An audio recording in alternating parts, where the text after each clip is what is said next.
really thrilled and honored with the panelists we have. I'm going to briefly introduce them and then start asking each of these distinguished panelists a question to get the discussion going. Charles Holliday, Chad Holliday, is the chairman of the board and CEO of DuPont.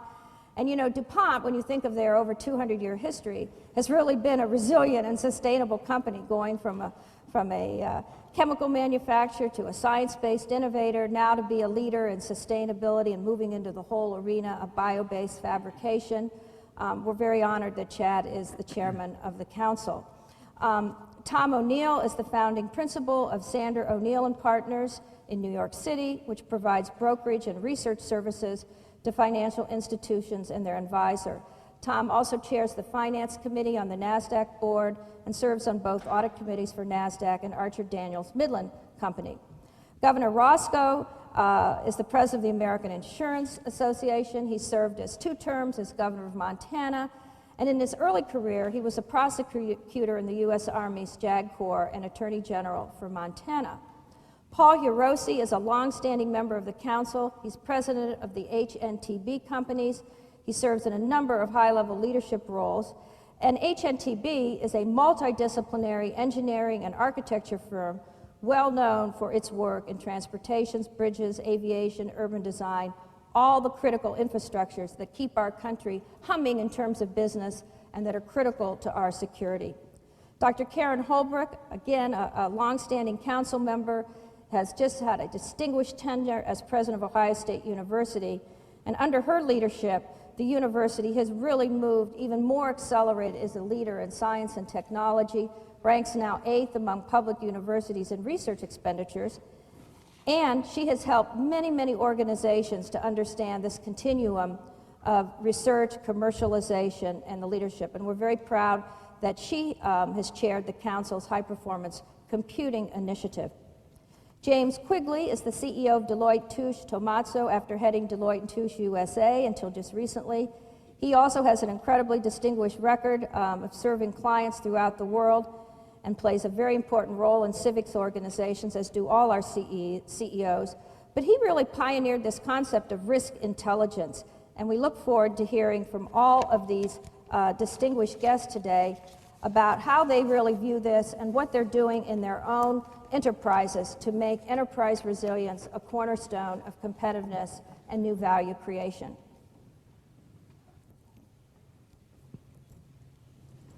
So I'd like to start with you, Jim. As I said, you really came up with this whole new concept of risk intelligence. And let me ask you this. How can companies become more risk intelligent? How does it drive competitive advantage? And very importantly, is this an issue that's important for shareholders and boards of directors? Well, there's no question that it matters to shareholders and it matters to boards. And let me take it in the context of how I think this can drive competitiveness. One of the studies that we completed, we looked at organizations that were in the top quartile in terms of how they performed. And then when you compare them with those that are in the middle, that is, their performance is much more mediocre, you can find some differences.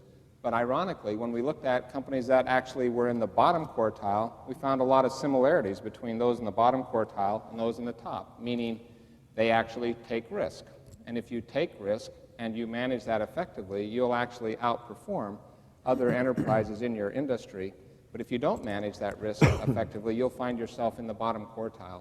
And so I think risk intelligence is all about the opportunity to then bring together a whole universe of risk and then manage risk and manage the uncertainty that is just simply part of the ever-present business environment that all of our companies compete in. And if we look at this idea or this notion of resilience and think about it in the context of the ability to manage uncertainty, then when we think about uncertainty from both sides of that coin, that is the downside and the upside, the opportunity as well as the risk, if you get better at managing uncertainty, you're going to outperform the other companies in your industry. And so becoming risk intelligent then is another way of thinking about really building on a capability to manage uncertainty. And what we find in lots of our client companies is that risk management gets siloed, and so each business process, each business unit has their own approach to risk management.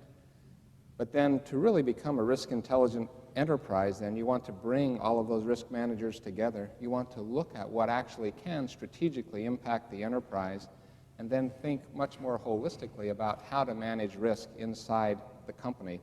So I absolutely believe that becoming better at managing uncertainty, that is, becoming much more resilient, a much more risk-intelligent organization, can in fact be a source of competitive advantage.